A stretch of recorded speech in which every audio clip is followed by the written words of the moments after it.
Tonight, two scholars, one a conservative Christian, the other an objectivist atheist, will square off on the question, Christianity, good or bad for mankind? Taking the position that Christianity is good for mankind is Dinesh DSouza. Mr. DSouza has had a 25-year career as a writer, scholar, and public intellectual. A former policy analyst in the Reagan White House, Mr. DSouza also served as the John M. Olin Fellow at the American Enterprise Institute, a fellow at the Hoover Institution at Stanford University, and president of the King's College in New York City. Taking the position that Christianity is bad is Andrew Bernstein. With a PhD in philosophy from the Graduate School of the City University of New York, Dr. Bernstein teaches philosophy at SUNY Purchase, was named Outstanding Teacher of the Year in 2004. He is a contributing editor of The Objective Standard and the author of several books as well. Dr. Bernstein, your first 15 minutes. Thank you. Can everybody hear me? All right.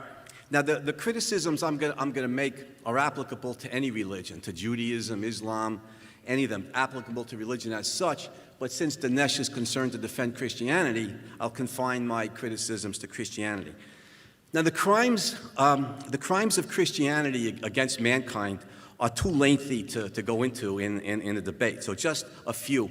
We could say in the modern Western world, Christianity has been defanged by the rational principles of the Enlightenment.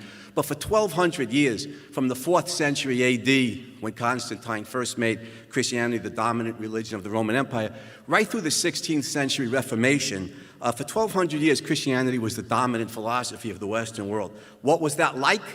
Well, just to take a few examples.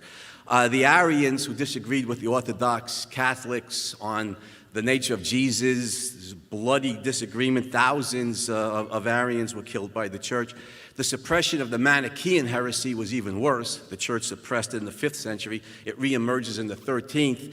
The Pope's army of heretic hunters bursts into the city of Béziers in modern-day France, slaughters 20,000 of the heretics, men, women, children, babies, the elderly, and the papal emissary writes to the Pope, God's justice is a wonderful thing.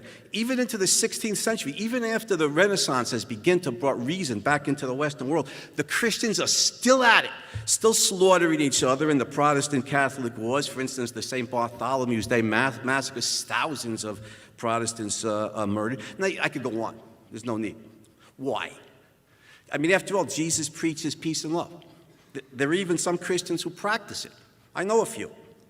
But the violence comes, the brutality comes from the philosophical essence of Christianity. And the philosophical essence of any religion, including Christianity, is that there's an all-powerful God in a supernatural world that we know by faith and we must obey. Now, on supernaturalism and faith, these are the essence of Christianity. There's a world higher than this one that takes precedence over this world. And how do we gain knowledge? Primarily by reading the Bible and taking its beliefs without challenge. Now, on these premises, you can believe anything. You can believe that the graves open and the dead rise and walk the streets of Jerusalem. You could believe bushes speak, men live inside whales, virgins give birth, God wills that the infidels be slaughtered, etc. Now, if you object by saying, well, Jesus says peace and love, well, he also says, I am the way, the truth, and the life. No one comes to the Father except through me, which means unbelievers burn in hell for all eternity. But the main point is this. On faith-based premises, if the clergy, whether it's the Pope, Luther, Calvin, the Puritan elders, if the clergy says that the unbelievers are the enemies of Jesus, they will destroy God's church, they will spread spiritual sedition, they must be annihilated, they must be burnt. On faith-based premises, how do we know that belief is false? There's no way to know it's false. You can't prove it one way or the other. There's no evidence, there's no facts, there's no rational analysis. It's just one denomination's faith-based beliefs against another. Fervently passionately held faith-based beliefs with no possibility of rational persuasion, no facts to point to establish, one is wrong and the other one is right. And consequently, the inevitable brutality and violence that fills the history of Christianity for 1,200 years when it was the dominant religion, dominant philosophy of the Western world. There's only two ways to deal with human beings. You deal with them by reason, or you deal with them by force. There's no other possibility. And with reason subordinated to faith, rational persuasion is subordinated to force. With rational proof abrogated, physical violence is necessitated. This is why the history of Christianity is the bloody spectacle that it is. Related, politically, Christianity necessitates theocratic dictatorship. Now, the reason for that is, for man's law to be virtuous, it must put into practice God's law. Who best knows God's law? The clergy or theologians who devote their lives to it. Therefore, in order for man's law to put into practice God's law, the clergy must be invested with full political authority, and then they force you to obey the Christian version of morality. And I could give you any number of examples. The church during the Dark Ages, Calvin's theocratic dictatorship in Geneva in the 16th century, the Puritan elders in the Massachusetts Bay Colony. Whenever Christianity is the dominant philosophy of a culture, theocratic dictatorship is the inevitable political result. What does it look like to force you to obey the Christian version of morality?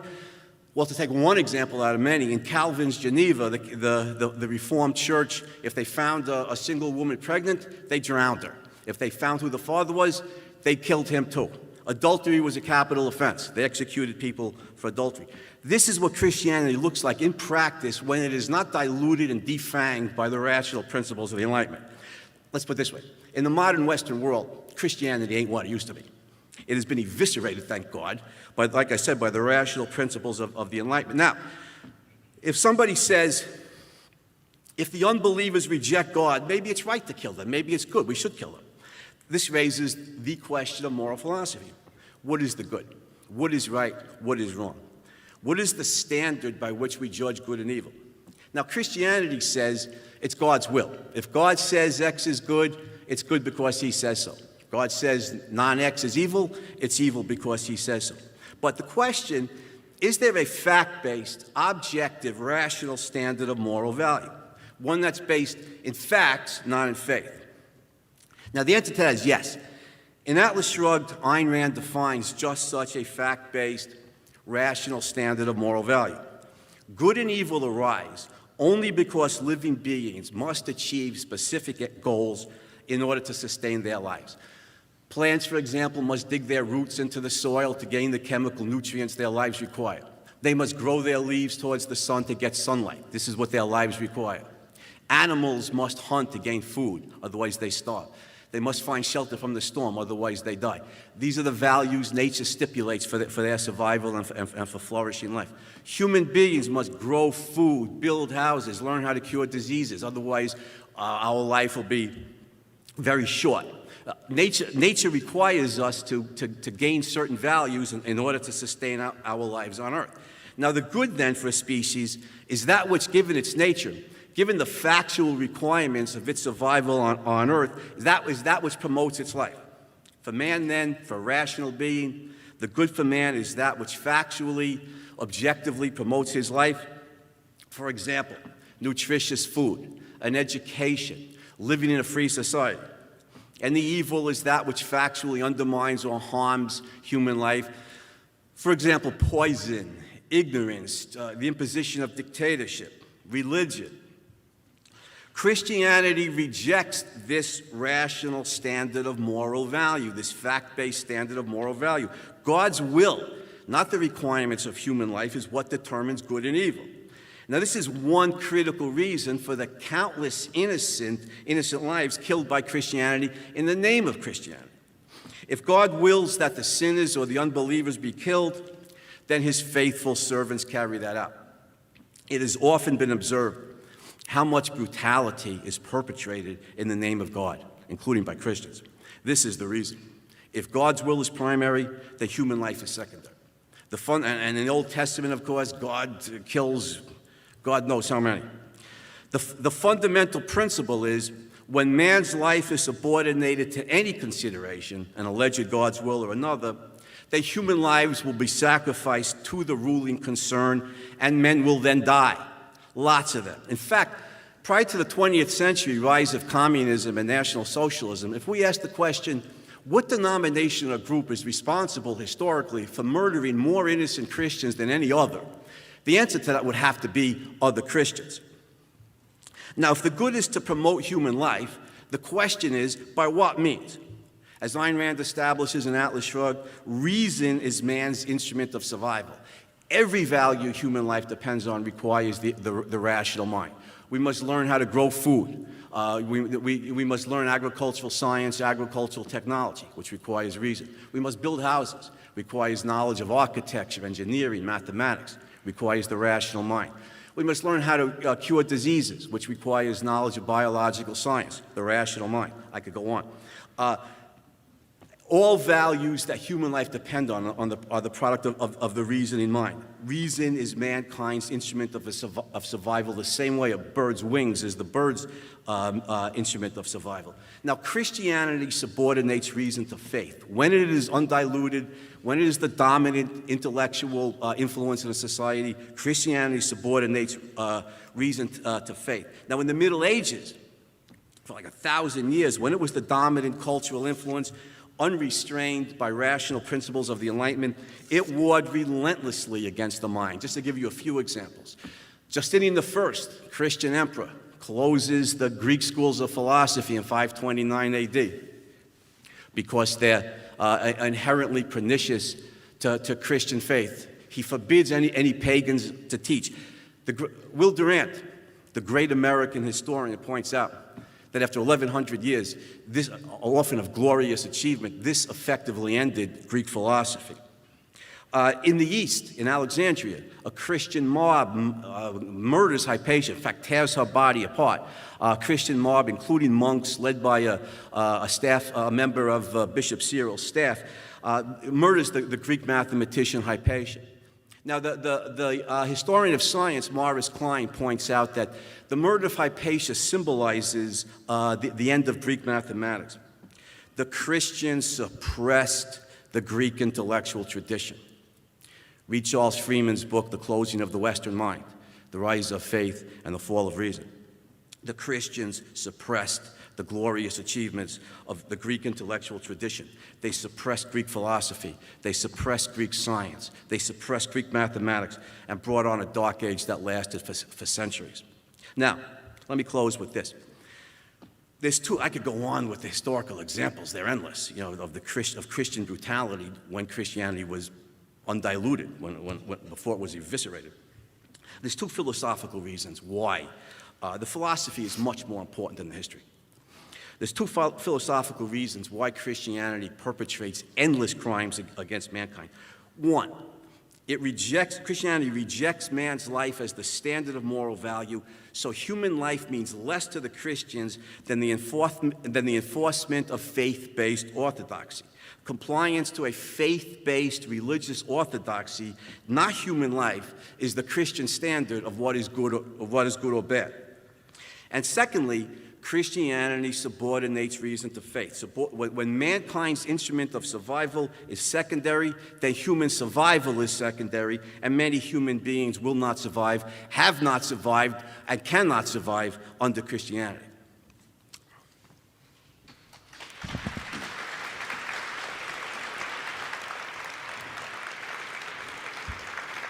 Mr. DSouza, your 15 minutes.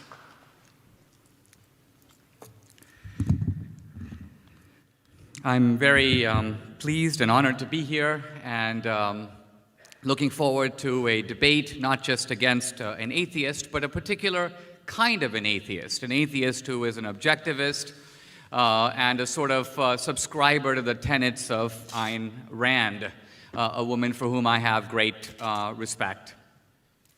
The question before us is whether Christianity has been good or bad for the world.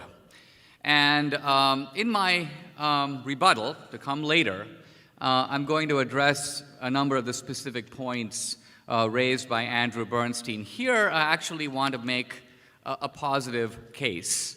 I want to show what Christianity has done for the world.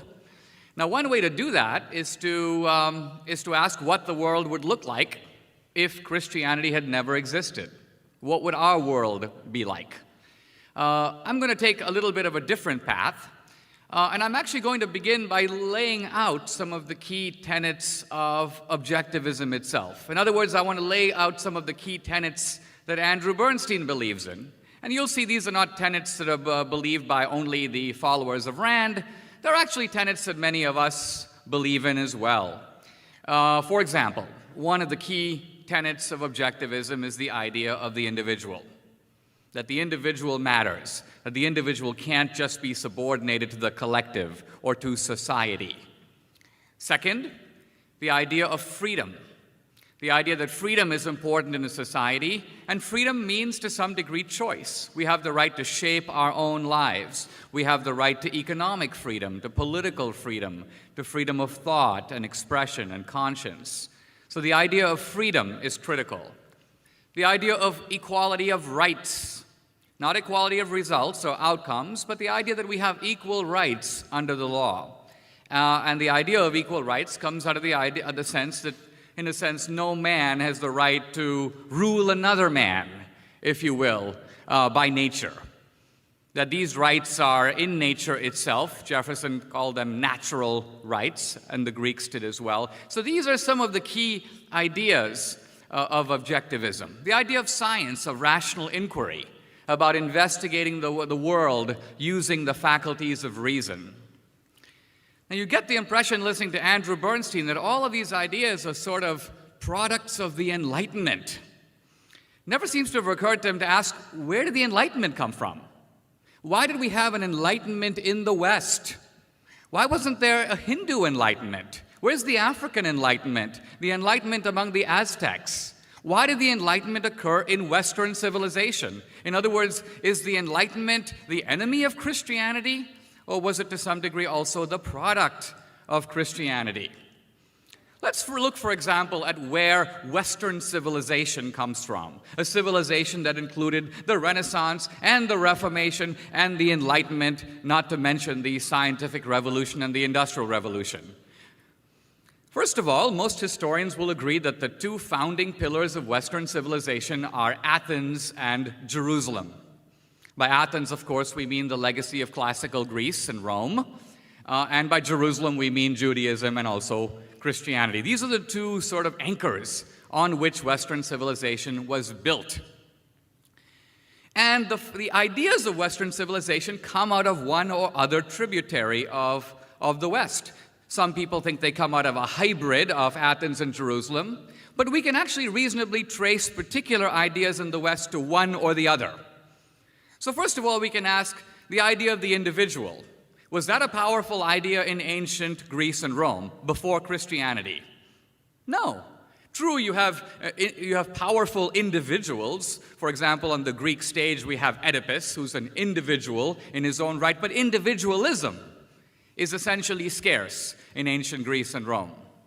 What about the idea of freedom, of liberty, of property, of contracts, of free trade? None of this can be found anywhere, really, in ancient Greece and Rome, certainly not in any sort of systematic sense in those civilizations, which are actually defined by imperialism, conquest, force, mass-scale slavery in the case of Rome. The Spartans, of course, would deposit the sick child on the hillside, happy to find it dead in the morning. Infanticide, euthanasia, pederasty, these were extremely common in, you may say, Athens. So, if these libertarian or objectivist ideas cannot easily be traced to Athens, where do they come from? The answer, in fact, the only answer, is that they have their roots in Jerusalem. Now, at first glance, this may seem incredible, the idea of reason, of the individual, of property being somehow a Christian legacy. But when you begin to look a little more closely at history, you see that it's actually quite true. Take, for example, the fact that we're having this debate right now, where? In a university. Who started the university system? Was it founded in the Enlightenment? Nonsense. The first universities were started in medieval Europe. They grew out of the system of monasteries that dotted the continent before universities got started. And the first universities, the University of Paris, the University of Bologna, and of course later in America, Harvard, Yale, Princeton. Have you noticed that of the 8 Ivy League colleges, 7 of them were explicitly started as Christian institutions? It's not an accident. They might have been started by this denomination or that, but my point is these were universities explicitly started not just by Christians, but with a Christian mission, which gives you some sense that this idea of reason, far from being hostile to Christianity, was seen as completely consistent with it. Consider the idea of science. We might wonder, why did science develop in Western civilization? Human curiosity, presumably, is universal. And we know, of course, that the Mayans would develop a calendar, and the Chinese would record the eclipses. But what we call science, which includes criticism, laboratories, checking, verification, the whole ensemble of practices that leads to what Whitehead calls the invention of invention. This is a Western idea. Again, I ask you, what was the Greek contribution to science? It's virtually nil. What did the Romans invent? Almost nothing. The fact is, technological ingenuity began in a major way in the Middle Ages, and it began small, improving the stirrup, improving forms of weaponry, but ultimately building the Gothic cathedrals. Think of those as an architectural and scientific accomplishment. And later, of course, if you think of all the great scientists, Galileo, Kepler, Newton, Faraday, Pascal, Mersenne, Gassendi, and on and on and on. If you make a full list, you will be stunned to realize that the vast majority of them were Christians. And not only did they happen to be Christian, but as in the case of Galileo and Kepler and Newton, they saw their work as revealing, if you will, God's handiwork in the universe. Now, why is this important? It's important because in Christianity, God is seen as omniscient, as knowing everything. By the way, this is not common to other religions. And in other religions, God may be seen as all-powerful, but God is not really a knower. The idea that God knows everything is something specific to Christianity. And it's important because Christians have figured that since God is omniscient, He designed the world in a particular way that reflects, if you will, His omniscience. And since we are made in God's image, it's sort of our particular talent or vocation to be able to go and figure out the world and through it discover, if you will, the fingerprints of God. This is a powerful motivating force, even for science, and I would argue even today. Now, Andrew Bernstein has spoken consistently of faith as if it was a bad word. I would argue that all of modern science is based on a certain kind of faith. And I'm going to come back in my rebuttal to what faith actually means. He seems to think it's just stating nonsense in contradiction with reason. I will give a completely different definition of faith, which applies both to religion and to science. The kind of scientific faith I'm talking about is the faith that we live in a rational cosmos. By the way, that is not a finding of modern science. That is an assumption of modern science. We assume that if we can measure light going at a particular speed here and now, that light has always traveled at that speed in the past. We have no way of going into the past and actually measuring light then. But we assume that light, and we assume that on a star 10 light years away or 100 light years away, light still goes at that speed. Do we know that? Have we been there? Have we measured it? No. But we assume that light everywhere and always travels at the same speed, c. That is called faith. And faith here is not in contradiction to evidence. Faith is actually going where evidence can't reach. I'm going to come back to that a little bit later. I do want to address head-on the idea that Christianity suppressed the legacy of Greek philosophy, of Roman learning, and I actually want to look at what actually happened historically. So the Roman Empire, which was the wonder of the Western world, was besieged by barbarians from Northern Europe, the Huns, the Lombards, the Vandals, and so on. These barbarians, who were by no means Christian, they were pagan, came into Rome, and the Roman Empire had become overstretched, decadent, and essentially was unable to defend itself. And this Roman edifice was leveled. The Roman legions were no more. They were smashed by the barbarians. So who destroyed Rome? It was a combination of barbarian force and Roman whimpery. The Christians had nothing to do with it. Roman learning was smashed because the Romans couldn't defend it any longer. And Europe was reduced, in a sense, to rubble. Out of that rubble, Christianity began to rebuild the continent, and began to rebuild it slowly, but without a lot of the corrupt practices that had defined Roman civilization. So, for example, Rome was based on mass-scale slavery. Slavery was very common in Western civilization. Andrew Bernstein may say, well, it took the Enlightenment to abolish. Nonsense. Slavery was ended in Europe between the 4th century and the 10th century. By the 10th century, which was the medieval era, no Renaissance, no Reformation, it was all Christian, just as he says. Slavery disappeared from Europe. Slavery later had a big revival, and there was a second wave of abolition in the modern era, which I'll be happy to come to later. But my point is, the Christians didn't level Roman civilization. Out of the rubble of Europe, created by the decadence, corruption, irresponsibility, and weakness of Rome, the Christians reconstituted Western civilization, rediscovered Roman learning and Greek learning. That was the whole point of Thomas Aquinas, that Aristotle had been rediscovered, and Aquinas, in a sense, created a synthesis between Aristotelian learning and Christianity. So the bottom line of it is that even the core ideas of objectivism, if you trace their intellectual roots far back enough, not just stopping clumsily at the Enlightenment and pretending like history was invented anew because reason was discovered and everyone before was a fool. No, if you trace the historical lineage of the Enlightenment itself, you find that it is standing, if you will, on the unrecognized pillar of Athens and Jerusalem. It is standing on the unrecognized pillar of Christianity itself. Thank you very much.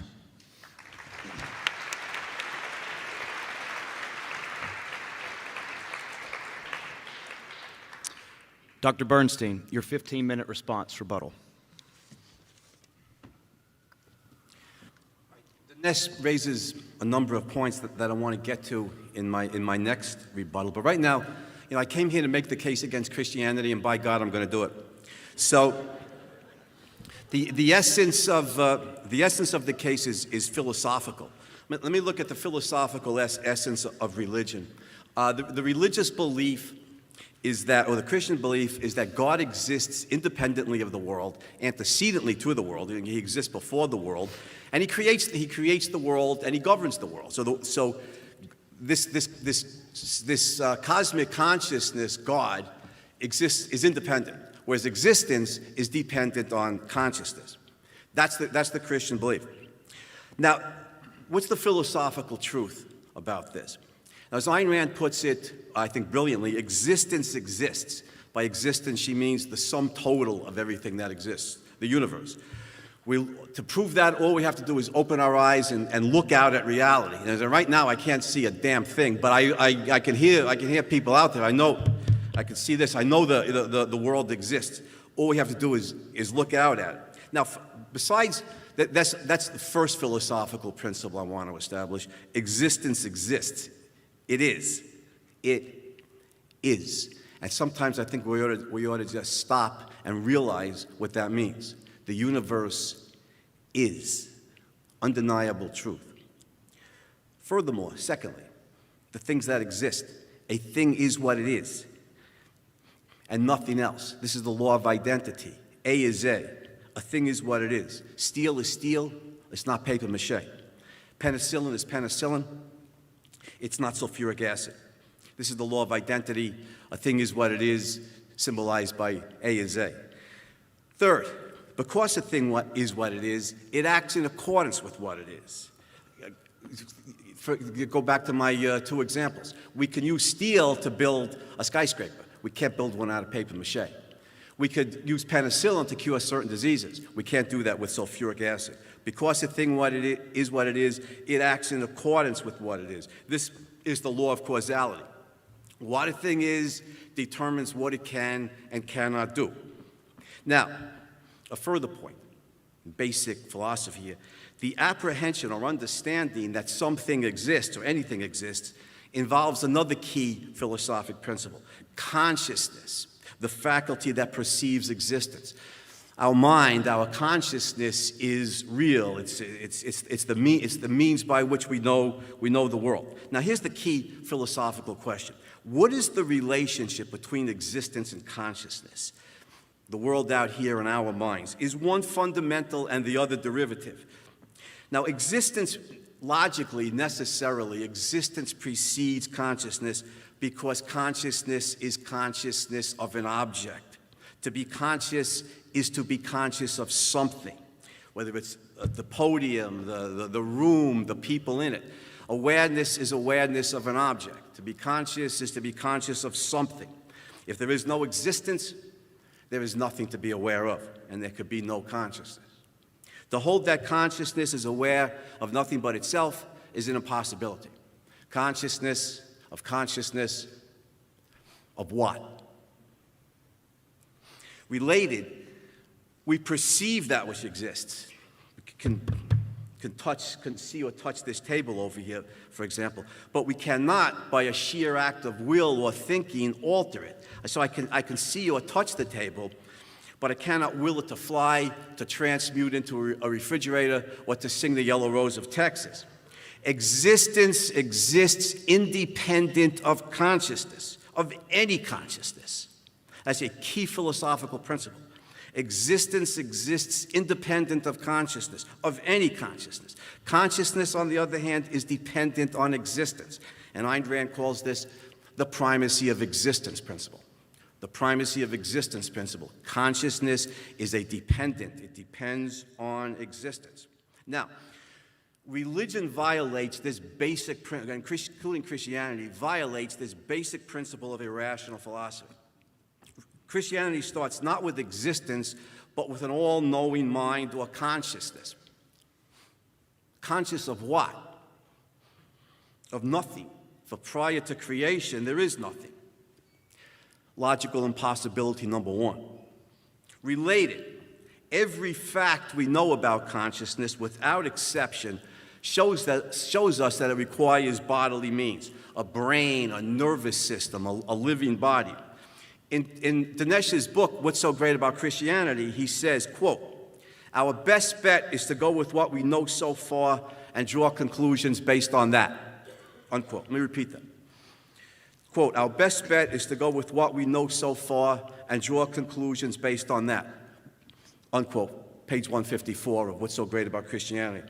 Now, that's exactly right. I agree with Dinesh 100% on that. Consciousness without bodily means, given everything we know, this is logical impossibility number two. Further, by an act of will, God's mind creates the universe.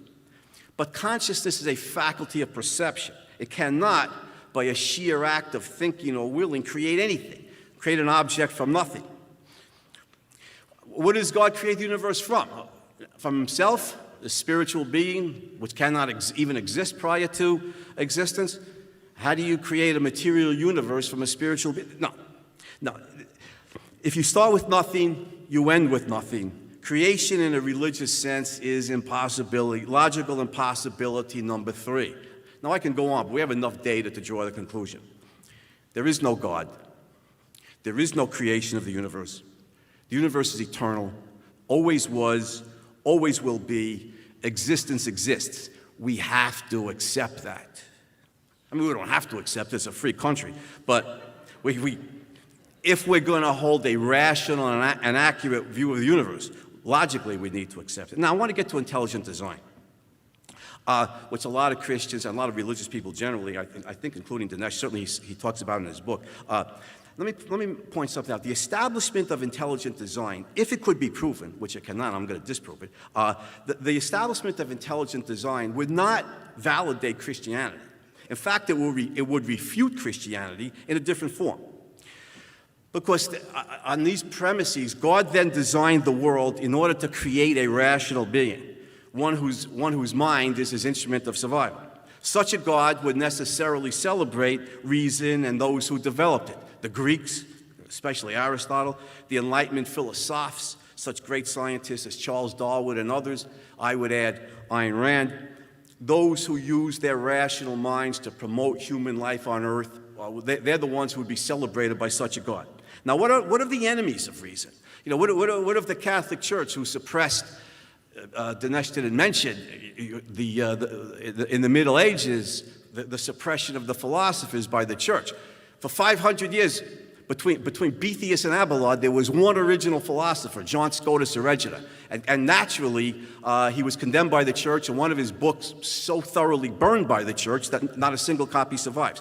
Peter Abelard, the greatest European mind since Aristotle for 1,500 years, was hounded constantly by the church, had his books burned, and was finally condemned by the Pope to a decree of silence. He was forbidden to ever speak or write. I could go on and on. This is the Catholic Church during the Middle Ages. Now, what would happen to these enemies of reason if there was such a God?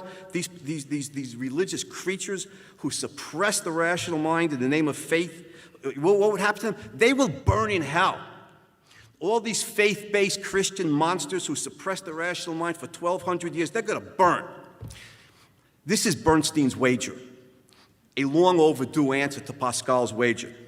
If God designed human life, he designed reason and expects us to use it. Reason shows that atheism is true, primacy of existence principle. Therefore, rational atheists go to heaven. This is not funny. Thank you, I appreciate the support. It's not funny. I'm serious. Those who use faith or anything else, the Nazis with their visceral gut feelings, the communists with philosophical materialism and brute force, any of these creatures who use faith or whatever it is to suppress reason, mankind's survival instrument, are therefore terrible sinners, and they will burn in hell. Therefore, wager always on reason and rational atheism, knowing that if there is a designer, he will reward those true to the reasoning mind that he designed, and will punish all those who suppress the reasoning mind, mankind's survival instrument. This is Bernstein's wager. But intelligent design is false. Now, Mr. DSouza and plenty of other religious people today quote various scientists to the effect that if the laws of nature were different, such as gravitation, then life would be impossible. The laws of nature on this view, on the intelligent design view, are fine-tuned or designed to make human life possible. And I have already shown that design of the universe is impossible. Aside from raising the unanswerable question of who designed the designer, and then who designed the designer of the designer, and so on in an infinite regress, which is logically impossible, aside from that, intelligent design requires that consciousness exists independently of and antecedently to existence, then consciousness creates and governs existence, a logical impossibility. So creation design is out on strictly logical grounds. But the claim that life is the result of chance is equally false. There's a lot of scientists and people who come to this conclusion. It's just philosophically mistaken. The concept of chance does not apply to metaphysical reality, to reality as such. Instead of chance, there are causal laws based on identity. Now, what can philosophy say about the development of life? Here are two philosophic certainties. One, to be is to be something. A thing is what it is, the law of identity. Two, because a thing is what it is, it acts in accordance with its nature, the law of causality. Consequently, the universe is lawful and orderly. The universe, Dinesh, is not rational. Human beings are rational. The universe is lawful and orderly. Indeed, the concept of an unlawful or disorderly universe is a logical impossibility, for it would require things to act in violation to their nature, not in accordance with what they are, but in accordance with what they are not. Now, some people, I think Dinesh argues that it's possible that the laws of nature could be otherwise, for instance, gravity. No. Possible means that given the laws of nature, something could occur even if it has not yet, for example, a cure for cancer. The concept of possible arises and has rational meaning only within the laws of nature. It is not applicable to those laws. Given existence and the specific identity of that which exists, The law of gravity is necessitated and could not be otherwise. Therefore, events unfold in metaphysical reality, apart from human choices, with a majestic and awesome necessity. They are inexorable. For example, given the specific identities or components of our solar system, the sun's emission of a specific amount of radiation, the Earth's distance from the sun, the Earth's gravitational pull and ability to hold an atmosphere, etc. Because of these things and what they are, the development of life on Earth is necessitated by the laws of nature. There is no chance here. There is no conscious design. There is the inexorable unfolding in specific forms of the law of identity. Notice that physically a living being is formed matter when the specific chemical elements of life, carbon, hydrogen, oxygen, etc., are formed into a certain structure or arrangement, then life results. Nature is dynamic. Process is ubiquitous. The Greek philosopher Heraclitus observed this long ago. The chemical elements of life exist. Change is a constant. Matter is endlessly reformed. Over billions of years, it is inevitable that the specific arrangements of the specific elements that constitute simple life forms occur and then give rise to the evolutionary process. Given sufficient time, and probably very little, such events are inescapable. The origin of life is neither in accord with the law of chance nor the law of God, but with the law of identity. Now let me finish. What does Christianity say on the origin of life? From Genesis, quote, "And God said, let the waters swarm with swarms of living creatures, and let fowl fly above the earth in the open firmament of heaven. And God created the great sea monsters and every living creature that creepeth. Then the Lord God formed man of the dust of the ground and breathed into his nostrils the breath of life, and man became a living soul," unquote, from Genesis. Now, do I need to comment on this? I mean, the contrast between a rational analysis of the origins of life and Christian belief I think, is too stark for me to have to comment on.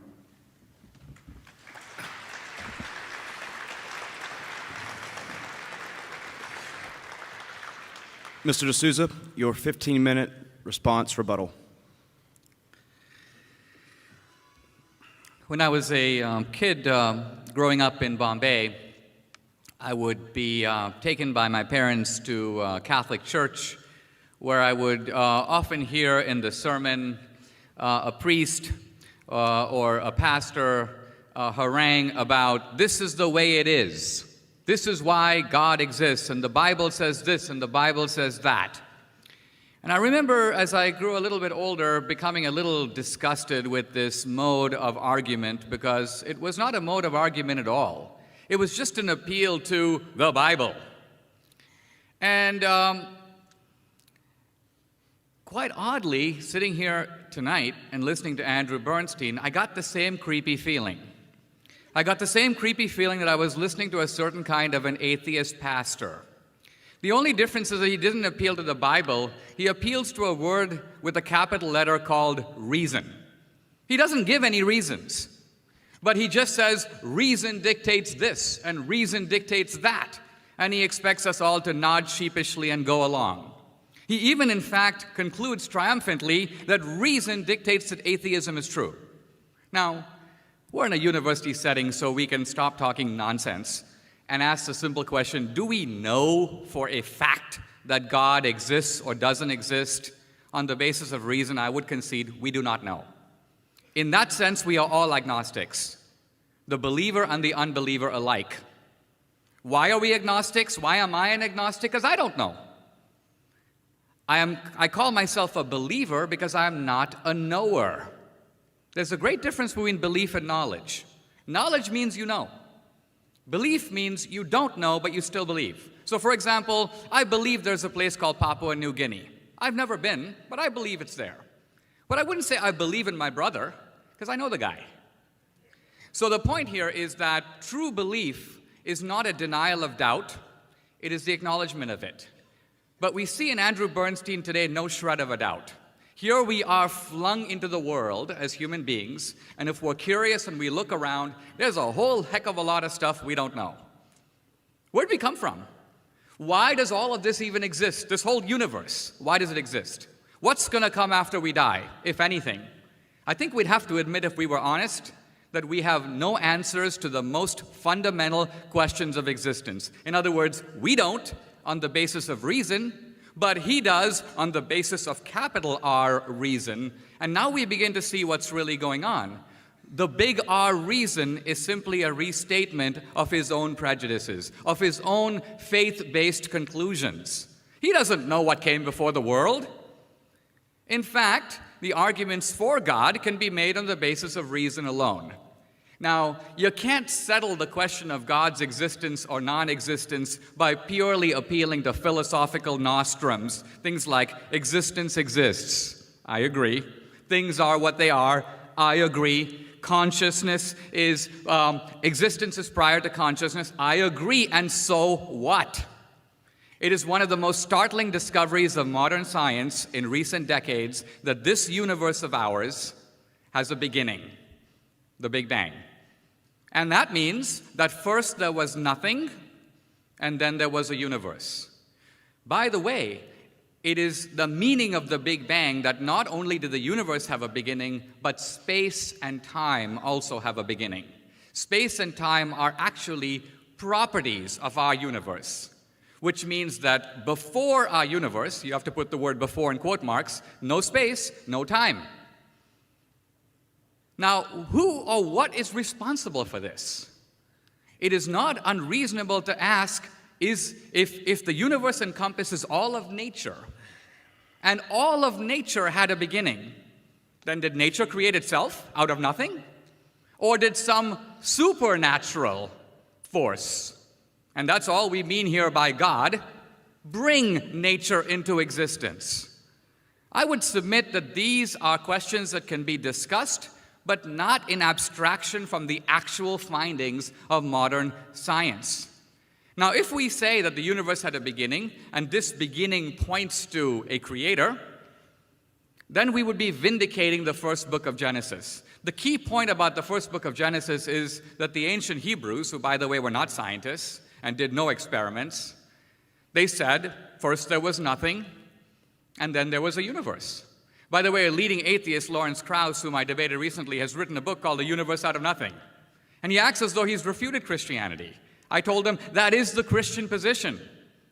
The universe actually came out of nothing. In fact, that is not the position of other religions, which maintain that some god or gods fashioned the universe kind of carpenter style out of pre-existing stuff. But the ancient Hebrews broke with that and said, no, there was nothing at all. No space, no time. By the way, that's the meaning of eternity. The Christian meaning of eternity is not forever and ever and ever. It is a God who exists outside of space and time. By the way, before the 20th century, in the Newtonian universe, that concept of being outside of space and time made no sense. Time seemed to stretch indefinitely in both directions. Space seems to go everywhere. How can you get outside of space? But now we know that space and time are local properties of our universe. Suddenly the concept of eternity becomes coherent in a way that it wasn't before. So yes, I agree with Andrew Bernstein that we should go with the best knowledge we have. I'm simply saying he doesn't have the best knowledge we have. He's not actually implementing modern knowledge. He's simply relying on nostrums as if in a few philosophical precepts he can settle questions that are factual questions about the world and about where it comes from. Let me say a little bit of a word here about consciousness and a little bit of a word about faith. Faith has nothing to do with the empirical world of reason. Faith is relevant where reason can't go. So, let's say, for example, is there life after death? I would say yes, there is. Andrew Bernstein would say no, there isn't. Now, the fact of the matter is, now, he may deny this, but neither of us really knows. I'll tell you a secret. He doesn't know either. Why? Because we are products of our consciousness, our brains. What happens to us afterward, none of us has a clue. What's the difference between him and me? Is it that my position for life after death is based on faith, and his position against it is based on reason? No. His position is also based on faith. The only difference is that I, as a believer, will admit it. I will admit that I'm taking a position based on faith. He, poor fellow, will keep insisting that he's taking a position based on reason. What reason? Has he interviewed any dead guys? Has he been to the other side of the curtain? Shakespeare says, "Death is the undiscovered country from whose bourne no traveler has yet returned." So the point being that what we are seeing here in this debate, and I think it's a really interesting historical switch. There was a time when the Christians were arrogant, they proclaimed this to be true, they hounded their opponents, and now we see something of the opposite. We see a certain kind of atheist arrogance masquerading as reason itself. Again, appealing to reason while giving few actual reasons. I would actually invite Andrew Bernstein to give me real reasons, empirical reasons, about why life after death is impossible, or why life after death does not exist, or about why God does not exist. Now, the other part of his opening statement that I want to address in the time I have left is the issue of the crimes of Christianity. And you notice that speaking in rapid-fire fashion, he went through a number of them, and if you listened to them and didn't know what any of them are really about, it sounded like there was an awful lot of bad stuff going on. There was this massacre on the St. Bartholomew's Day, and then there was Calvin in Geneva, and then there was this, and then there was that. The really interesting thing is you step back, go into slow motion a little bit, and start looking at these things, and then the crucial move. If he's right that the Enlightenment defanged Christianity, and things were so barbaric before, we would expect that things after the Enlightenment in Western civilization would be much more peaceful. We would expect that a defanged Christianity would give way to secular societies that are just so much more humane and less murderous and less genocidal than the ones that came before. The French Revolution was almost a revolution dedicated to reason. In fact, they changed the names of cathedrals and they essentially dedicated them to reason itself. And the French Revolution culminates in tens of thousands of people being guillotined and hanged and having their heads chopped off and rivers of blood flowing. And by the way, these are 20 to 50 times the number of people killed in the St. Bartholomew's Day massacre, which was essentially an argument between two rival noble families in France, the Guises and the Huguenots. This has been going on since time immemorial. So even the crimes of religion, so-called, the 30 Years' War and so on, half of those crimes have nothing to do with religion. There are dynastic struggles, there are struggles over land and power. In the 30 Years' War, France, a Catholic country, ends up fighting on the Protestant side. It's clearly not a simple war of religion. There are rival powers trying to maintain their balance in Europe. Let's look at the 20th century, a century shaped by science and technology, and you might say the Enlightenment. What is the record in terms of peace of the 20th century, a century freed of religious violence? It turns out to be the most violent century in all of human history. To give you a slight basis of comparison, we heard an awful lot about people being persecuted and hounded and so on. The Inquisition, which was the worst crime of Christianity in terms of persecuting heretics, over 400 years, the Spanish Inquisition, which was the worst, killed, according to modern scholarship, which now has very reliable information on the subject, fewer than 2,000 people. Fewer than 2,000 people killed over 400 years. That's 5 guys a year. And Andrew Bernstein is inconsolable about this historical crime and the horrible Christians. Very well. In the 20th century, I pick an atheist. I'm not even going to bother. I'm going to weaken my own case. I'm not even going to talk about Stalin or Mao. I'm just going to pick a junior little league atheist. Let's take Pol Pot. Don't even think of him. I could talk about Lenin. I could talk about Brezhnev or Chernenko. I could talk about Fidel Castro, Kim Jong-il, Ceausescu, and Verhocha. I could go on and on. I'll pick one guy, Pol Pot. By the way, educated in France, a major league atheist, a champion of reason itself. And what does Pol Pot do in the aftermath of the Vietnam War? He massacres, in a space of 3 years, 2 million people. 2 million. I mean, even bin Laden in his wildest dreams doesn't even come close. So here's the point. These are crimes that are committed in the name of atheism, and they are done according to atheist doctrine. Why? Because Marx, in the Communist Manifesto and his other writings, his discussions of Hegel and so on, says that the belief in the afterlife is the enemy of this life. Religion is a drug. We have to get rid of it. to create the new man and the new utopia. Now, sure enough, Andrew Bernstein will say, well, but that's not really reason. And it is true that through history, people have always sought to avoid responsibility for their own crimes or the crimes committed by their movements by pretending it's not really my team. But wait a minute, let's be fair. If the Christians should take responsibility for the crimes committed in the name of Christianity, as I think they should, we should. But if I have to feel bad because of the Inquisition, he should feel bad for the crimes committed in the name of atheism. He doesn't then just get to duck out and say, well, no, just as after the fall of the Soviet Union, a lot of Marxists were like, well, that wasn't real Marxism. These people weren't really following Marxist principles. Well, okay, but the Christians weren't really following Christian principles either. So if you're going to hold the Christians responsible for what they did, fact, let's hold the atheists responsible for what they did, fact, and let's compare. And I would submit that our sad conclusion is that much of this brutality, much of this violence is not from Christianity. It is actually rooted in what Immanuel Kant called the warped timber of human nature. Out of the crooked timber of humanity, no straight thing was ever made. So my conclusion is this. Ultimately, we have to judge systems by what they have built, what they have done in the world. We can't hold them responsible for the crimes of human nature because those crimes are actually universal.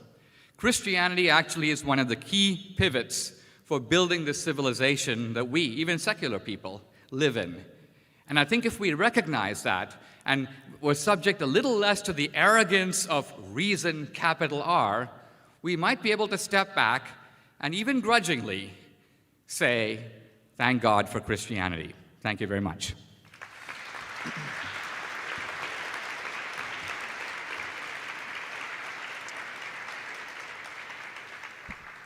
Dr. Bernstein, your second and final response. You have 5 minutes. A lot of stuff. Almost don't know where to begin. Let me do this quickly. Big Bang Theory, if it's true, is an example of an eternal universe theory, not of creation. It's a philosophical misinterpretation to interpret it as a creation theory. And the reason is simple. If there's an explosion, something antecedently existed that exploded. From nothing comes no explosions. I mean, if we're going to say, well, let's take this bottle of gasoline and dump it on nothing and see if we get an explosion, it's not going to happen. So I guess we have to amend Genesis now. In the beginning, there was an energy phenomenon. The point, of course, is matter exists, whether it's in the form of matter or energy. It changes its forms. It's not created. It's not destroyed. I'm not a scientist. I don't even know if the Big Bang Theory is true or not, but as a philosopher, I know this. And with certainty, despite Mr. DeSouza's claims here about big R reason or whatever, I know this with logical certainty. If there's an explosion, something existed before the explosion that exploded. Existence exists. Now, regarding the crimes of, I'm confused. I got to scratch my head here. Are we here to debate communism or National Socialism? I don't think so. I think we're here to debate Christianity. So if Mr. DeSouza's argument is, well, the communists and Nazis murdered more people than the Christians, what conclusion do we come to from that? Christianity is only the second worst evil in Western history? I agree. I absolutely agree. And I win the debate. Because the debate is Christianity good or bad for mankind? And Mr. DeSouza and I have established Christianity is the second worst evil in human history. Now, regarding National Socialism and communism as examples of the Enlightenment, I mean, that's clearly false. A little bit of history here. The greatest, or the first society of reason was ancient Greece. Mr. D'Souza and other Christians' denigration of the enormity of the Greeks' achievement is insulting. It's mistaken. Philosophy is born in ancient Greece. What did you say before, Dinesh, that the Greeks contributed almost nothing to science? That is false. It is false. It is flat out false. Today, Aristotle is recognized, along with Charles Darwin, as one of the two greatest biologists in human history. You look it up if you don't believe me. Archimedes, Hippocrates, Euclid. The advances the Greeks made in science and mathematics are astounding, suppressed by the church during the Middle and Dark Ages. I'm just doing a hit or miss attack here. The Enlightenment brings back the Greek approach of rationality. You could read the leading scholar on the Enlightenment, Peter Gay. What's volume 1 of his work on the Enlightenment? The Rise of Modern Paganism, meaning the Greeks, the commitment to reason. It's not the French Revolution that's based in reason. The French Revolution was influenced largely by Rousseau, who's an overt emotionalist. It's the American Revolution that was based in reason. The leading minds of the American Enlightenment were responsible for the American Revolution. Benjamin Franklin, Thomas Jefferson, Thomas Paine, James Madison. Many of these men were deists. They were scornful of faith. The leading minds of the 18th century Enlightenment, including Voltaire, were a mixture of Greek rationalism and Christian faith, with Greek rationalism and commitment to reason, big R or little r, doesn't make any difference. They're committed to reason. Thomas Paine, in his book, The Age of Reason, said, "My own mind is my own church." There's the Enlightenment attitude. These were the men who created the American Revolution. The French Revolution was created by followers of Rousseau. You read Will Durant on this. Robespierre was an enormous admirer of Rousseau, the emotionalist. And the Nazis are overt emotionalists. There's nobody who could be a better example of rejecting the Enlightenment commitment to reason than the National Socialists. How did they know their moral superiority based on racial inheritance? Did they get that from the science of biology? I don't think so. Biology shows us moral characteristics are not inherited. The Nazis answered it themselves.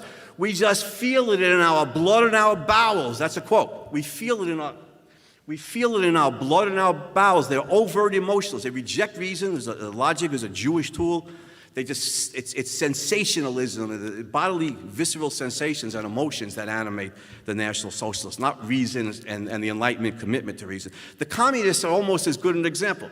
They're maybe better. They're philosophical materialists. They don't deny the mind's effectuality, they deny its existence. Man is body. Everything's matter. Man is body. The mind, mankind's survival instrument, doesn't exist. How do we create the products that human life depends on? Manual labor, the work of the body. And what about Aristotle's logic, Newton's laws of motion, the inventions of James Watt or Edison that promote production? Glorified manual labor. Human beings are bodies.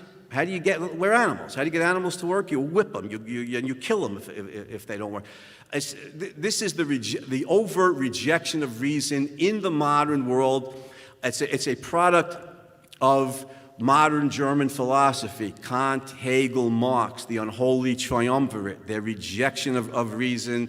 Kant says the mind can't know reality at all. We create a subjective reality that they know. Hegel subordinates the individual to the state. The mind can't know reality.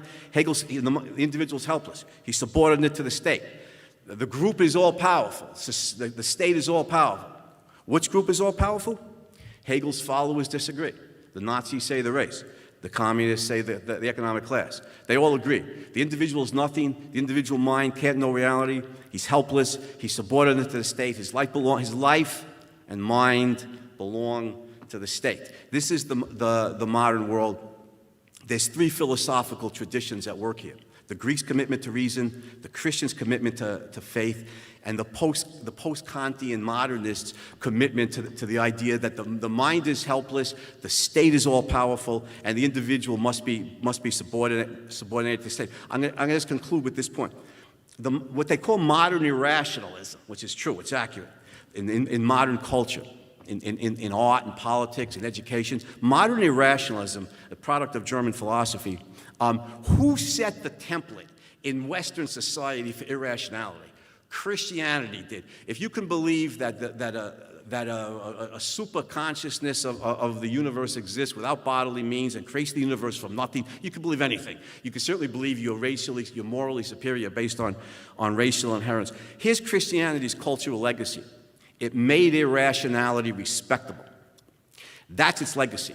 After Christianity, anything goes. You could make any irrational claim. You don't need any facts to support it. Now, I gave an argument. I gave you facts in support, to show that there's no God. The primacy of existence is factual. There's no evidence whatever to indicate that consciousness could exist independently of existence, or that it can mold or create existence at will. No evidence whatsoever. That is a faith-based belief. All the evidence is on my side. I gave the argument. Mr. DSouza did not respond to it. He just made some insulting reference to big R reason and little R reason. That's not going to cut it here, man. There is no God. Accept it. Existence exists. There's no life after death. How do I know that with complete certainty? Because according to the claims that there is life after death, some spirit, some ghost survives without bodily means. And everything we know about consciousness, without exception, shows us that without bodily means, there is no consciousness, which means after death, we die. Now, the conclusion we should take from that is not like the existentialists and be despair because death is the end. The conclusion is we should live with a certain sense of urgency. Life is not a dress rehearsal. It's not it's not preparation for beyond. This is it. We need to fulfill ourselves here and now. And so I urge all of you, think about what you want out of life. Do you want an education in a given field? Do you want romantic love? Do you want children? Do you want a career in a certain field? And then work your hardest and best using of your mind to create those values in your life, and then live a happy, fulfilled life. Values, Ayn Rand points out, are the meaning of life. That's what she means by selfishness. Values are the meaning of life. Fill your life with rational, healthy, life-promoting values. Education, productive career, friendship, romantic love, family. This is the meaning of life. We have to achieve it here. We're not going to get a second chance, and I know that with complete certainty for the reasons I gave. Thank you.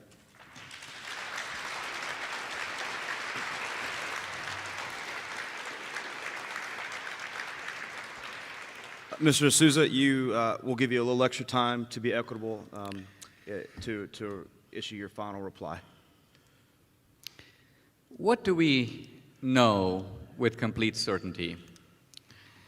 If we lived in the 5th century BC, we would know with complete certainty that there was a sun and a handful of stars, and that's it. There was no knowledge of any other planets, let alone galaxies, and there was no way to find out about them. So, by the Bernsteinian principle, in the 5th century BC, we would know that it's impossible for there to be other galaxies, because knowledge just simply didn't reach that far. And since we should go with the principle that what we know is all there is, and there's nothing more to be known apparently, we can proclaim definitively that what we don't know does not even exist. We have a project, by the way, as you know, to search for life on other planets. Is there life on other planets? I don't know. Andrew Bernstein doesn't know either, by the way. Now, let's assume that we adopt his principle, that if there's no proof of something, that is proof that it doesn't exist. So then we would declare in advance, there's no life on other planets, there's not a shred of evidence for life on other planets, ergo, there's no life on other planets. What's the point of even searching? We know that there isn't. By the way, how would we know if there was life on other planets? Let's say we went to the moons of Jupiter or some faraway galaxy. Let's say we went to that surface and we noticed that there were some hieroglyphics there. And we noticed that there were some skyscrapers and some moving vehicles. We would know definitively from the design that somebody did that. There are aliens here. Now, along would come Andrew Bernstein. Well, you can't prove the existence of aliens because who created the aliens? Who the hell knows? But the fact of the matter is that when you see signs of intelligence that we didn't do, we know that someone did them. It would be considered definitive proof of life, of intelligent life outside our galaxy if we could get the Morse code. Or if we could get the eye chart, except it didn't say A, B, P, Q, R, but it said to thine own self be true. We'd recognize that immediately. So what's going on here is that the same standard of open-mindedness, investigation, and ability to infer from design to a designer that we would manifestly do in any other area is suddenly closed off when it comes to God. Suddenly you can ask, how did the universe get here? He has to proclaim dogmatically, and in fact even embarrass himself by saying things like, the Greeks said that out of nothing you can get nothing, therefore the Big Bang can't be true. Or if the Big Bang is true, it can't possibly mean that something came out of nothing. That is actually what it does mean. And in fact, the philosophical implications were so troubling that when Einstein realized that that is what it does mean, he actually began to alter his own equations and insert a cosmological constant to make it not true. Because he realized that if it is true, then you can't just think of an eternal universe eternally governed by laws, but you have to consider that maybe some kind of a super mind, which is what Einstein ultimately came to believe in, not the biblical God, to be sure, but a sort of grand intelligence that's responsible for the laws of nature themselves. I mean, think about this. The laws of nature are written in code. They're a mathematical code. Galileo said the language of the universe is written in mathematics. And it's taken the most brilliant scientists, from Kepler to Newton to Einstein, to excavate those laws out of nature. Is it unreasonable for us to ask, who wrote the code? How did we get these mathematical formulas that explain the operations of matter, that explain not only what's going on inside this pen, but the same laws are responsible for explaining how galaxies move hundreds of light years away? Who did that? Or does it do itself? Now, in a way, you could say either explanation is possible, but it is the height of dogmatism to insist on matters of such magnitude that human beings from time immemorial have wondered about, to proclaim definitively at our moment in history that we know the answer. That is the kind of anti-intellectual attitude that has forever been the enemy of learning and science and open-mindedness and curiosity and modern knowledge. Finally, with regard to the crimes of Christianity, let's put aside communism and compare, for example, the Salem witch trials, which are, by the way, mythological. In college, I read Arthur Miller's play, The Crucible, the Salem witch trials, against, let's say, the French Revolution. Now, the French Revolution grew out of the French Enlightenment. You can say Rousseau was a romantic. Rousseau was fully a creature of the Enlightenment, a correspondent and colleague of Rousseau, D'Alembert, D'Holbach. All these guys were in it together. They were the Enlightenment. So once again, you don't get to duck out from the Enlightenment by essentially expelling its key members. The French Revolution killed tens of thousands of people in a very short time. The Salem witch trials, well, I was in Salem a few years ago. The number of people killed in the Salem witch trials, 19. Now, is that 19 too many? Sure, I'll grant that. But it's simply ridiculous to go on and on about the less than 20 crime of Christianity while ignoring the far greater crimes that are committed in the name of your own ideology. Again, not by those communists in faraway Russia or China, but really right in the heart of Western civilization. And the Nazis were the same thing. Hitler was not inspired by Christianity. He hated Christianity, persecuted the churches, and so on. But Hitler wasn't just a product of the Volk. He was also a product of an interpretation of Darwinism that saw the survival of the fittest as not simply a fact about nature, but a norm for nature. And that's kind of what I take Andrew Bernstein to be doing. He says, out of facts, our desire to survive, come values. Survival becomes not only something we do, but something we ought to do. And since in nature the fittest survive, they conquer and eat and destroy the less fit, why not?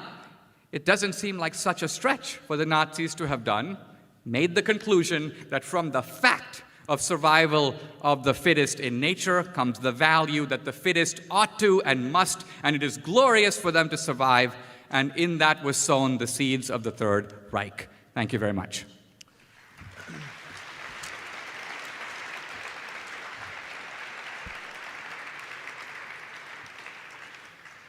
We now turn to tonight's Q&A session with the audience.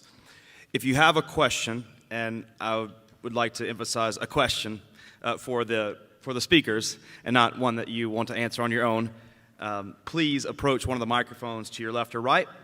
We will take one question at a time, alternating from one side to the other. We have 20 minutes for this portion, so please, respectfully, in the interest of time, if you could limit your questions to a couple of sentences, we would all appreciate it and would give others behind you a chance. Sir, if you'd like to, how about the ladies first? The lady first, right? Okay, this is for both of you.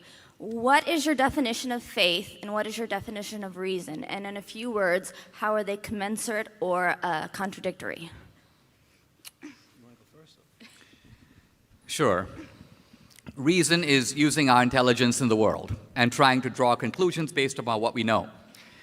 Faith is making a decision. In life, we have to make decisions where full information is not available. If I were courting a woman, deciding whether to marry her, I could use all the reason I can. I plug it all in. And yet, if I were to ask what would life over the next 20 years be like with her, I don't know. So I can say I'm going to be an agnostic and wait for all the data to come in, but the data will never be in. She'll marry someone else or we'll both be dead. And therefore, at some point, I've got to take what I know and I've got to go for it. And that means that's the leap of faith. Faith is not in contradiction to reason. Faith comes in where reason can't go. By reason, I mean logical, that is non-contradictory thinking applied to facts. Reason is logical, that is non-contradictory thinking about facts, not about faith-based beliefs, but about facts. Faith is belief in the supernatural. It's belief in that which cannot be observed, which goes against all the evidence, which has no evidence to support it, and or goes against the evidence. I gave a good example before from Matthew, that the graves open and the dead rise and walk the streets of Jerusalem. Good example of faith-based beliefs. As like Mark Twain once said, faith is when you believe something you know ain't so. And but the emphasis here is on reason. Reason again is logical, non-contradictory thinking about facts. There is no place in the universe where reason in principle cannot go. There is no supernatural realm. There's no evidence to support. It goes against all the evidence. I gave the argument that consciousness depends on existence, and that requires faith. Sir. Hi, yes, and speaking of the evolution of Christianity over time, I think Mr. Bernstein had pointed out is the very principles underlying evolution which make it unjust. But DSouza, I think you pointed out that the crimes perpetrated by Christianity were not characteristic of what Christ taught. I'm just wondering how much authority you put in a religion which develops its morality over time, and if you're willing to accept a religion which is almost extremely different from the Christianity of today in the future. It's not a matter that the religion evolves over time. It is that any new system of ideas engrafts itself on an existing social system. So, for example, Christianity, just as Muhammad arrives in the society of the Bedouins. Now, in the society of the Bedouins, it was concubinage, rape, pillage, normal practice. What does Muhammad do? He says, listen, you can have polygamy, but limit the number of wives to 4. Right? So the point being here, it's not that, what is Muhammad doing? He's taken the society as it is and offering moral remedies in that context. So what does Christianity do? It comes into a society that's hierarchical, monarchical, extremely violent, infanticide and those sorts of things quite common. And Christianity articulates principles that run counter to that society. Those principles are not immediately implemented. It's not like people immediately say, all right, let's stop doing this. But the principle endures. Lincoln made a very good point on the eve of the Civil War. He said the founders declared the right so that the enforcement could follow when the circumstances permitted. So in other words, it takes a certain amount of moral enlightenment in order to see a principle that's in Christianity, but is so radical that it takes time to implement it. So you look at the anti-slavery guys, they were motivated by Christianity. They were motivated by the biblical idea that we're created equal in the eyes of God. But for many, many centuries, that idea was interpreted purely for the next world. And what was revolutionary was not that the Enlightenment crept in. What was revolutionary is that Christians began to take that otherworldly teaching and apply it to this world. And the anti-slavery movement was not driven by science or the Enlightenment. It was driven by Quakers and evangelicals, Wilberforce in England. Here in America, the abolition movements motivated by the doctrine of equality, which was in Christianity from the beginning. Would you like to respond? First I want to respond to Mr. DSouza, then quickly to the question. The abolitionist movement is 100% generated by the Enlightenment. Which century and where does it begin? If the Christians promote slavery for centuries, Christians happily own slaves. When and where does the abolitionist movement begin? Oh, just by coincidence, it's the 18th century. It's during the Enlightenment. Almost all of the philosophers were abolitionists. Franklin, Voltaire, almost all of them were abolitionists. And the reason, of course, is that man is a reasoning being. He's self-governing. He can be self-governing. It's wrong to hold him in bondage to the state, the church, or the slave owners. Wilberforce, give a lot of the Christians credit. They picked this up from the Enlightenment. It's a historical fact that Wilberforce was well aware of Enlightenment thinking on this, of what the philosophers had to say. In regard to the question, briefly, I just want to reiterate what I said in my talk. Faith-based beliefs is impossible to rationally adjudicate. So if one denomination says, well, Jesus is God, and the other one says, no, Jesus was created by God, but he's not himself God. Where are the facts? What's the evidence? This is the Arian heresy, by the way. There's no way to use rational persuasion to adjudicate this. You simply have passionately held faith-based beliefs with no way to rationally work out the dispute, and hence the endless violence between the Christian denominations, including during the Reformation, Mr. DSouza. The St. Bartholomew's Day massacre was not an aristocratic squabble. It was the Catholics versus the Protestants.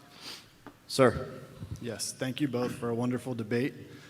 My question is for Mr. Bernstein. If you take any unit of time, let's say we use days, and all the stuff in this universe existed before the Big Bang, if there was one, in time, in eternity past.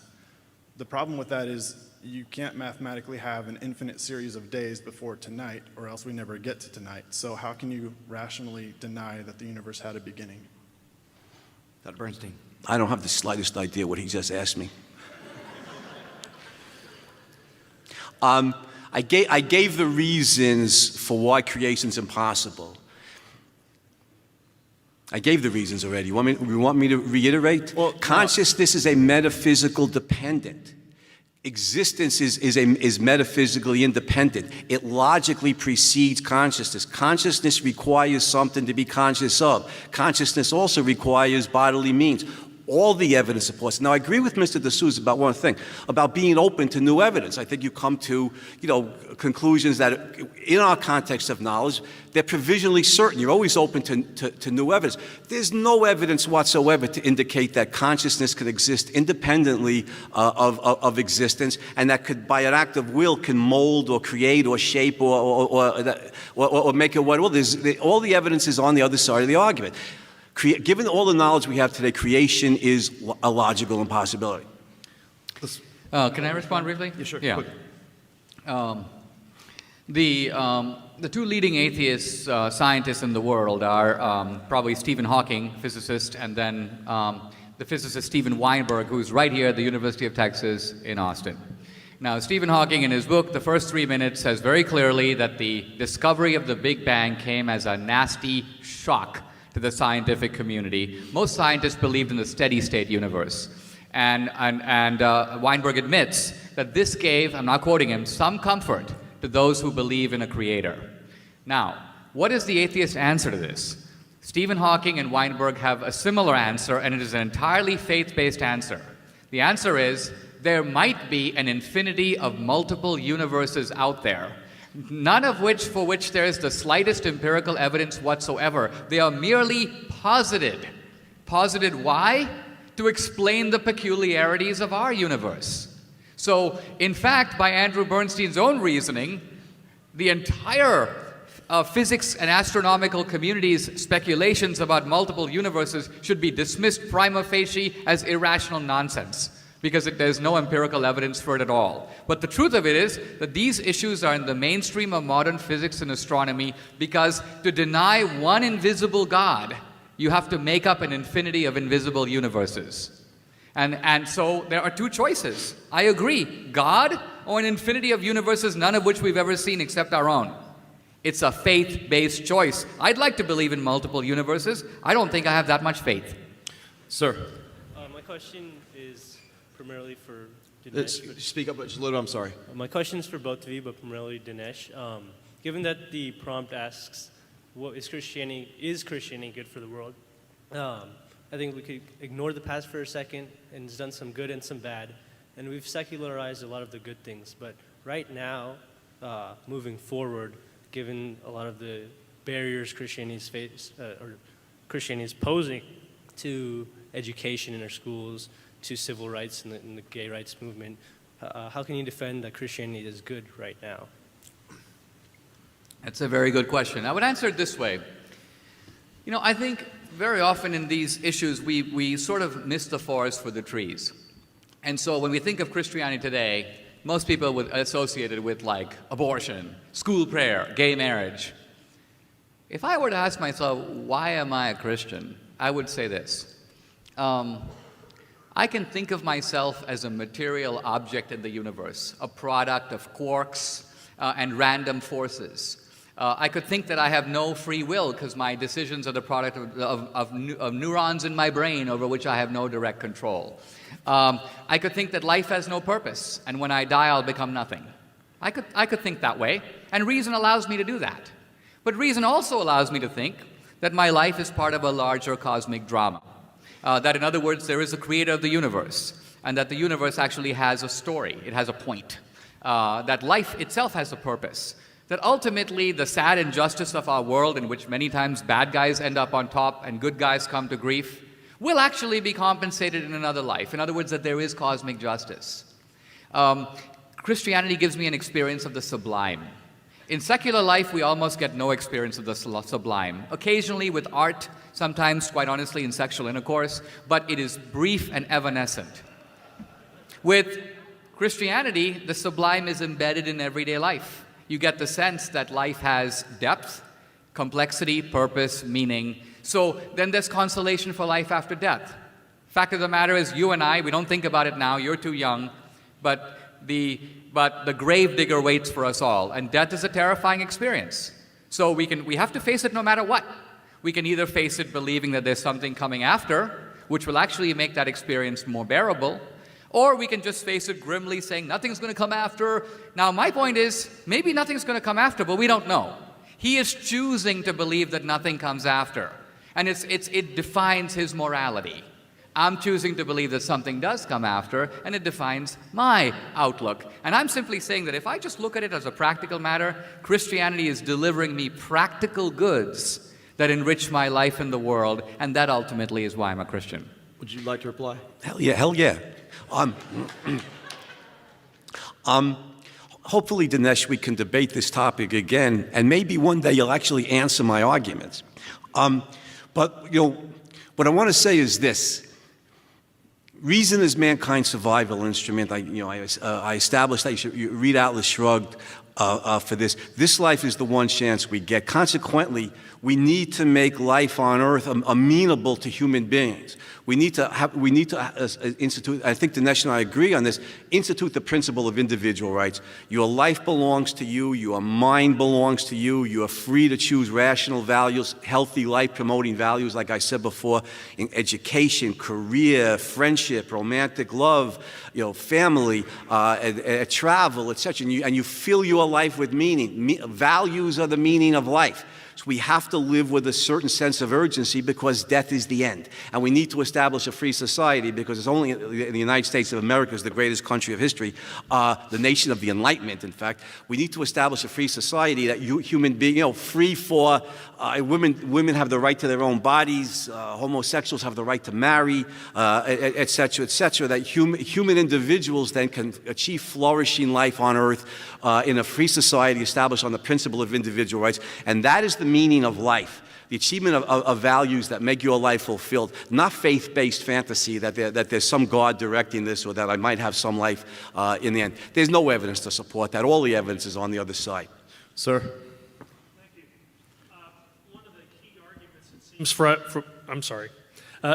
One of the key arguments, I think, from Mr. Bernstein is that that Christians and those who follow the teachings of Jesus have become subservient to that belief system, and some of them have done bad things. Couldn't that be applied to any belief system, including objectivism or the teachings of Ayn Rand? A short reply from both. Why don't you answer since it's directly to you? Yeah. I think some people who call themselves objectivists are words that I can't even say in public. and they do things that I find bizarre, irrational, destructive, harmful, hurtful. But I'll just say this, you know, to the extent that somebody's an objectivist and he recognizes reason not only as the means of dealing with nature, the means of, you know, growing food and building houses and everything, but reason is the means of dealing with human beings. So the initiation of force is out, and we deal with each other by rational persuasion. Notice that if somebody's following objectivism and they disagree passionately on some philosophical principle, what do? Do they recommend burning each other at the stake? No. They stop talking to each other. They shun each other. They go their separate ways, and they simply agree to disagree. But you know, there's no point in insulting individual Christians or any religion, Judaism, Islam. It's a faith-based philosophy, and there's no way to rationally adjudicate it. And consequently, you get, you know, in religion, the burnings at the stake, the beheadings, the endless religious wars. Europe 1,000 years ago in the Dark Ages under the Catholic Church was almost identical to the Islamic world today. There's a Christian Dark Age, and today, since 1200 AD, since the Muslims rejected Greek rationalism and imposed faith on Islamic society, they burned the books of Averroes, Avicenna, and the Islamic world's been in a Dark Age for 800 years. It's almost identical to the Dark Age in Europe caused by Christianity. Faith-based system. Religion is hazardous to your health. I mean, that's the conclusion here. It suppresses reason, mankind's survival is from faith. Mr. DSouza. You think about Christianity and ask a simple question. What new value did Christianity bring into the world? I think I would answer it brought into the world the new value of forgiveness. In ancient Judaism, there is the idea of an eye for an eye, justice. I think we'd have to admit that that actually comports with strict justice. If somebody comes to your tribe and kills 10 people, you have every right to go to their tribe and kill 10 people. But the inside of Christianity is that that leaves 20 people dead. Forgiveness is actually a very interesting idea because it involves no denial of the horror of the crime. It fully takes it on board. And yet it agrees to, through a tremendous moral exertion, overlook it. Act as if it didn't happen while knowing full well that it did. There is no such principle in any other religion that I know of. There's no such principle in secular philosophy in and of itself, unless adopted from Christianity. And yet it's the most radical principle the world has ever seen. It is the only way in a sad world in which there have been so many terrible things inflicted on so many people to actually move forward. The way that Mandela was able to move forward in South Africa. The whites had been oppressing the blacks for decades. Should the blacks not turn around and kill as many whites or more as the whites had killed blacks? And think of where that would end. The whole principle of reconciliation that went on in South Africa was entirely based on the Christian principle that the guys who did the crime must acknowledge it, but having acknowledged it, the very people that they did it to must forgive them. That is the radical message of Jesus still alive in the world today. And so, to just go around talking about reason and superstition and why faith is bad and so on, fails to acknowledge the Christian organizations all over the world that are actually inventing things, dispensing food, St. Jude's Hospital, the Red Cross. In other words, Christians are acting in the world, and Andrew Bernstein is making philosophical arguments about why the whole thing shouldn't exist. If you actually remove Christianity from the world today, the religious-based schools would close down, the hospitals would close down, Doctors Without Borders would shut its doors, the Red Cross would have to close down, and in other words, innumerable goods that are going on in the world now. And these are not acts of government coercion, they're private charity, so they're completely consistent with a free society. And Christianity is doing, and when Christianity stops doing, the state steps in. So you'd think that there'd be some measure of gratitude for what in the private sphere is being done to alleviate human suffering, so the power of the government doesn't have to be increased. Fewer than 2 minutes remain in our allotted time. Don't kill the messenger. I have to keep time here. So we must end with a concise question from this gentleman, allow both to respond, and then we'll move to final closing statements. Dr. Bernstein, in my lifetime, it's been reported to me of various events that have taken place that fall outside the context of what we know to be natural law. These events are called miracles. They are events that have been studied by people who are knowledgeable of and experts in natural law, and they fall outside of this law. As a matter of fact, these events fall contrary to these natural laws. In order for me to accept the fact that these miracles are taking place, I must have faith in a deity, a higher power, a supernatural power, a power that has created these laws that we all live by, and therefore that miracle is a transposition. A question? Sorry, we need Explain my lack of my faith, why my faith is ill-founded when I can look at a miracle and say it is actually taking place. Dr. Bernstein. Notice the questioner conspicuously failed to give a single example of what the hell he's talking about. I mean, There you go. what miracles are we talking about? I mean, I referenced Matthew several times. The graves open, the dead rise and walk the streets of Jerusalem. You believe that? You know, men live inside whales, virgins give birth, burning bushes speak. The reason this stuff is nonsense is because it violates the law of identity. Bushes can't speak. You know why? They got nothing to say. That's why. They have no brain with which to formulate any thoughts. They're incapable of thinking or speaking, and to believe it takes faith. I mean, it's a free country, and I absolutely support your right to believe in miracles. But your right to believe in them, or somebody else's right to believe in them, is not in itself evidence that such events ever took place. Or could take place. Reply?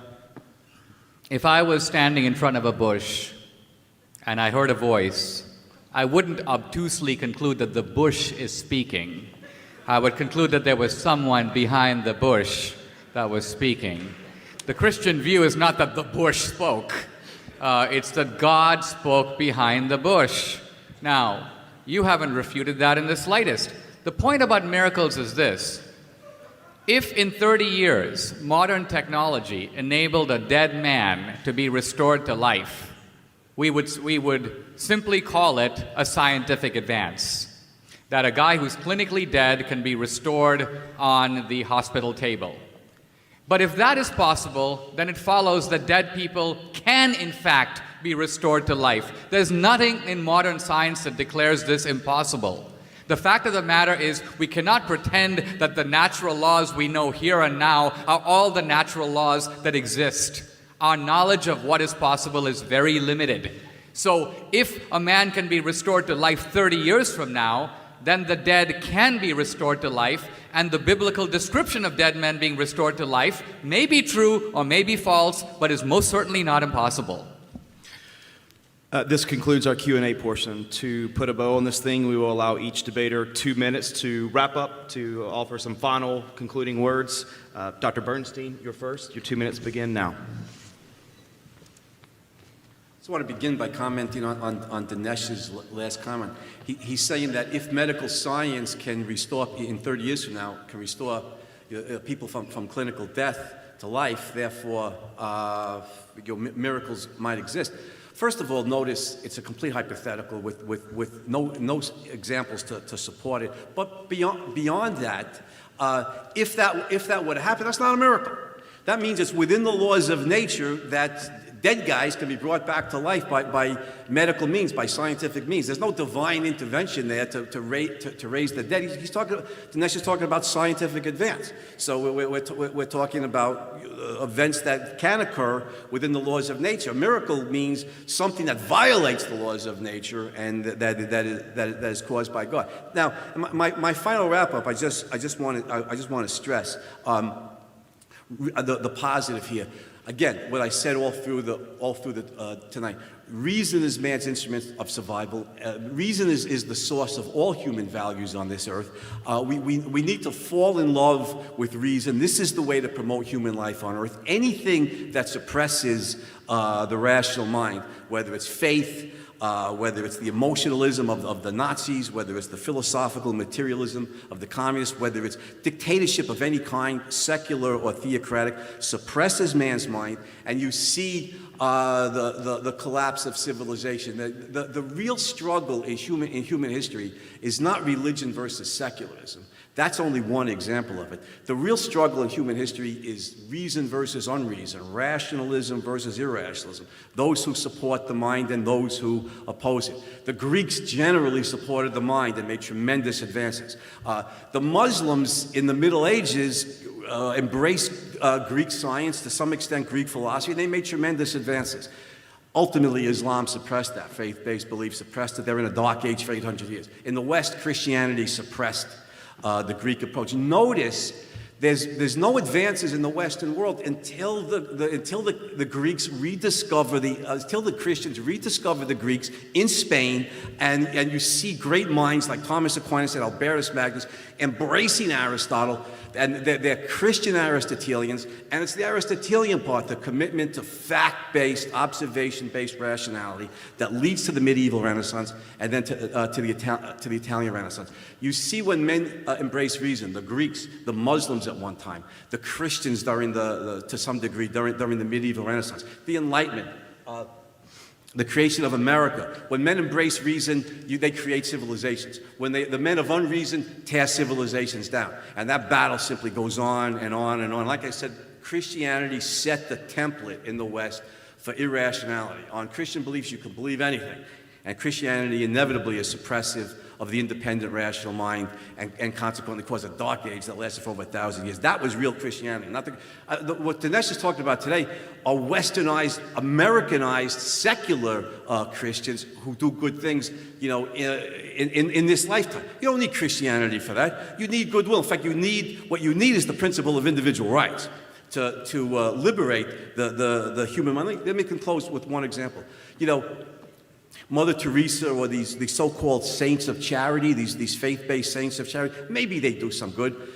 Not much. At best, what do? They hold the hands of the leper and console him while he dies. The men of reason cure leprosy.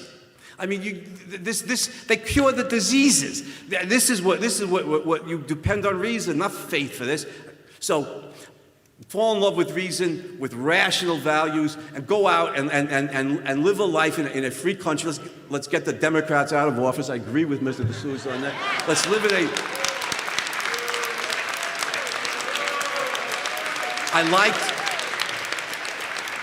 I liked Dinesh's movie 2016. Not that I'm a Republican, but the Democrats are statists, they're socialists. Let's reestablish a free society in this country, and individuals then achieve rational values and flourish.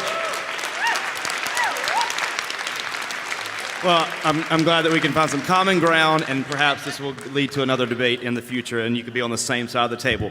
Mr. DSouza, your closing remarks. This has been a lot of fun and very challenging and very enlightening. Notice that in the debate, we've had a debate conducted in the vocabulary of reason alone. Not once in this debate have I appealed to authority, to revelation. I don't, to my knowledge, recall ever quoting the Bible. I've used the same language of reason, the language of the university, to engage this topic. And the point I want to make is that whoever you agree with, I think you can see that reason is not a monopoly of either side. Reason is not something the atheists own. Both sides can invoke reason to their cause, and therefore we have to give reasons for what we believe. Now, Andrew Bernstein said that if there's suffering, people of goodwill, actually no. If there was an earthquake tomorrow in Rwanda, you would notice that many of the countries in the world would pretend as if it never happened. There's a lot of wealth in China. The Chinese would basically shrug. There's a lot of oil money in the Middle East. The Muslims would look over their shoulder and go, well, the Indians wouldn't care. But somehow in Western civilization, in Europe and America, all kinds of activity would occur. Church groups are sending bags of food, and there's this and there's that, and it's a humanitarian crisis, and the US government should do something, and so on. Here's my point.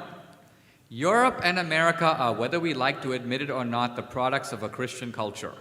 And lots of people may not go to church, but that Christianity has been drilled into them over the centuries.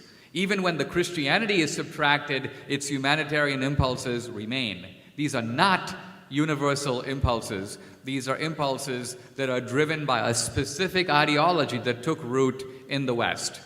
Now, is it all the product of the Enlightenment? I don't think so.